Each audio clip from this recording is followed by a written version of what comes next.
سلام، خوبین؟ چطوری؟ چه میکنی؟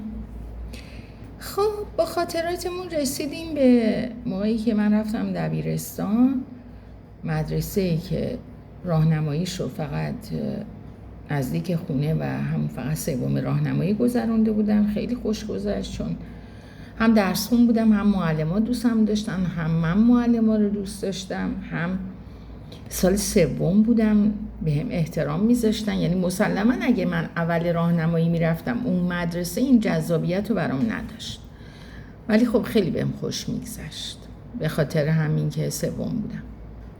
با سلام و صلوات رفتیم دبیرستان و تو دبیرستانم خب درس خوندم دیگه. گفتم بهتون قبلا توی ویدیوهای قبلی گفتم که من چهارم دبستان اولین 20م رو گرفتم تو دیکته.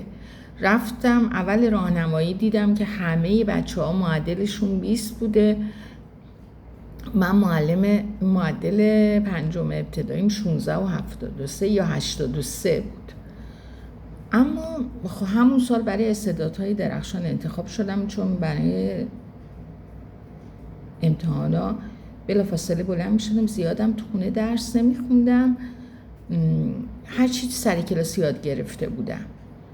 میرفتم تو خونه یه مروری میکردم، ولی یاد گرفته بودم تکلیف انجام بدم. از بس که به خاطر تکلیف تنبیه شده بودم دیگه، از اول راهنمایی از پنجم تصمیم گرفته بودم تکلیف انجام بدم.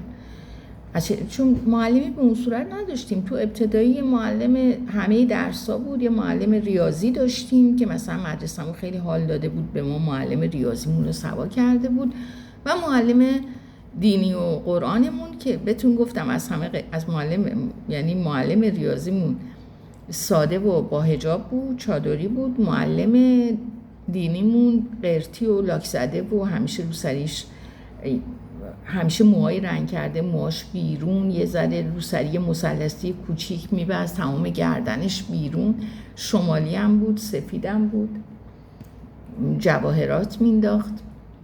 خلاصه برای ما خیلی جالب بود که معلم دینیمون اینه. بعد ولی گفتم هم که پدرم مذهبی بود و ما هم طبیعتا مجبور بودیم دیگه، یعنی مذهبی میشدیم.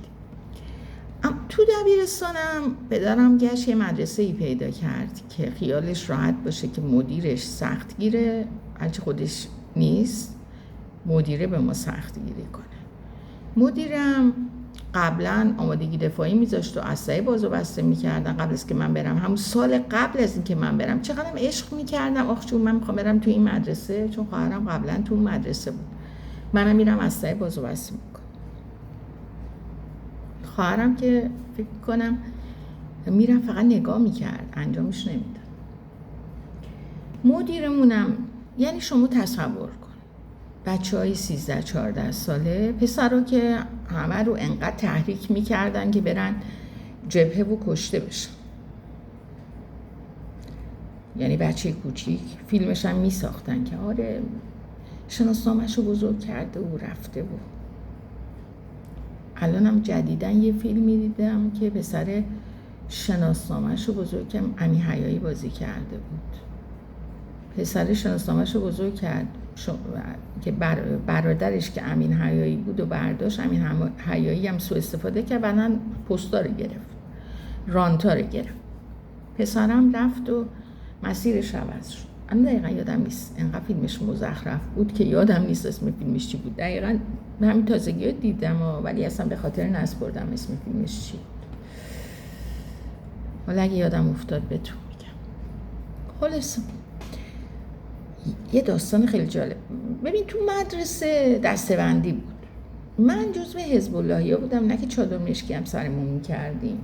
یه سری بچه ها بودن قرتی مرتی بودن و به زور روسری سر میکردن، به زور مقنعه سر میکردن، ولی معلوم بود قرتی هن. اصلا ما یه خانواده تو مدرسه‌مون بود که یه دونه دختر بود، یه خواهر بزرگم فکر کنم داشت، 3-4 تا برادر. پدرشون دکتر بود، برادران بعضیا دکتر بودن، بعضیا مهندس بودن. و مثلا اینا مثل آب خوردن مشروب میخوردن. خب مشروب میخوردن، پارتی میگرفتن خونهشون. پدرشم خیلی ذهنش باز بود، فکر اوپن مایند بود، الان میگن اوپن مایند.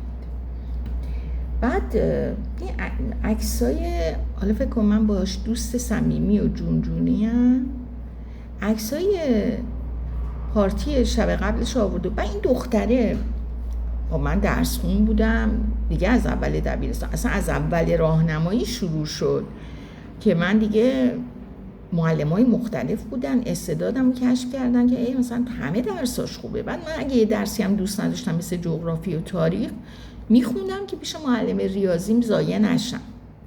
معلم‌ها فهمیده بودم میشینن تو دفتر حرف میزدن، چون میدیدم مثلا یه معلمی، مثلا معلم جغرافی گفت مثلا تو که ریاضیت اینقدر خوبه، اینقدر ازت تعریف میکنن، خب جغرافی هم بخون دیگه، بذار مثلا نمرت تو جغرافی.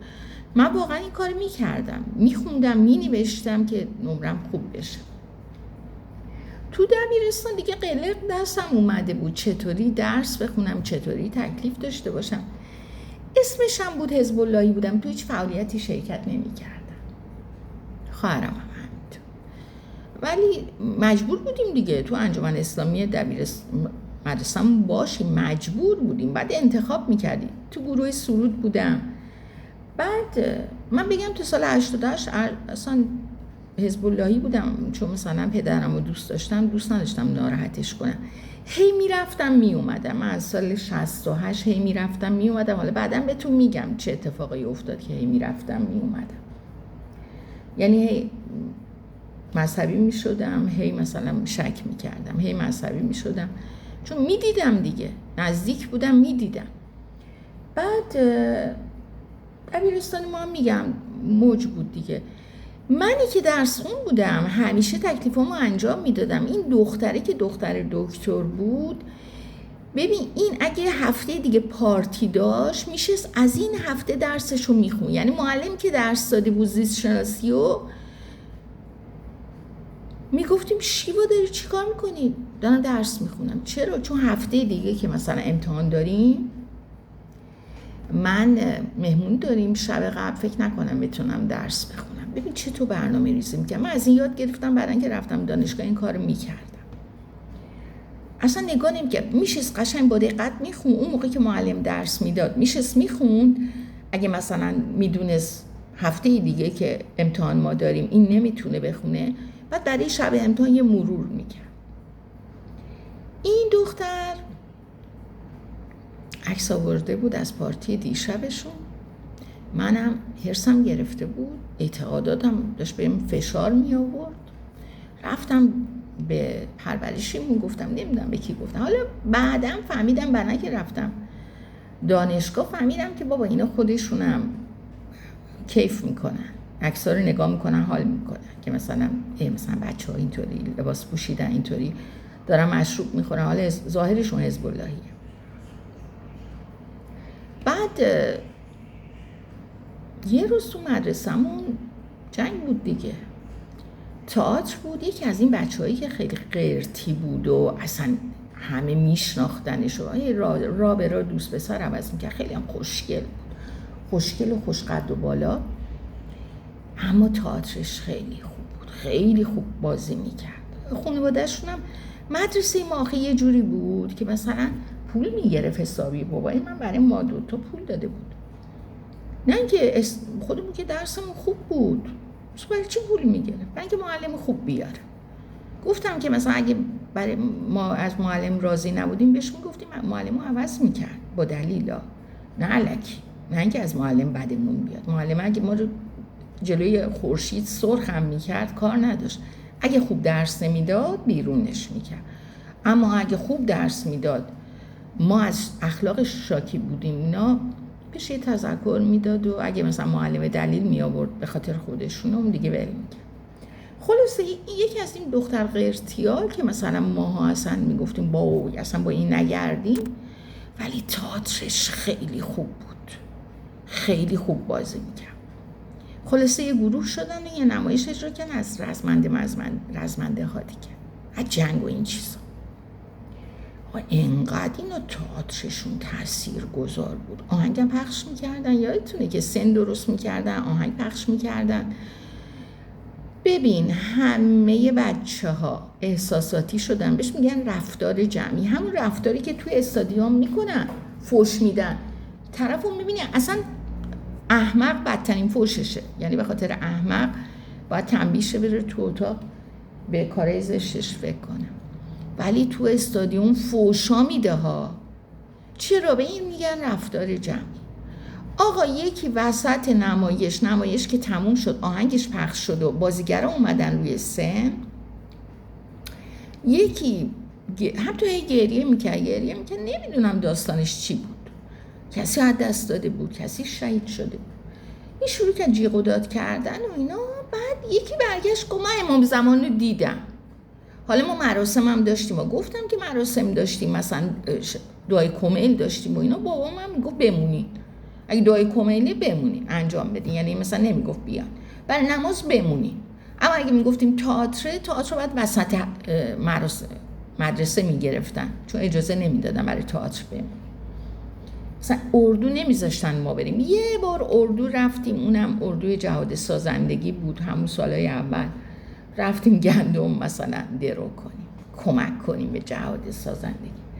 یه چیزی افتاده بود تو مغز مسئولین ما که بعد از گندم خودکفا بشیم، چون میدونستن دارن کارایی میکنن که کارشون به محاصره میرسه، گندم بهشون نمیرسه، میخواستن گندم بکنن تو مملکتی که تمام کارشناسا به شاه گفته بودن تو اگه میخوای مردم در رفاه باشن 40 میلیون بیشتر نباید بشن، نهایت 60 میلیون. تا 60 میلیون هم میتونی آب این مملکت رو تامین کنی، بیشتر از 60 میلیون نمیتونی. ما سفره‌های آب زیرزمینی، ما فلات ایرانیم، ما خشکیم.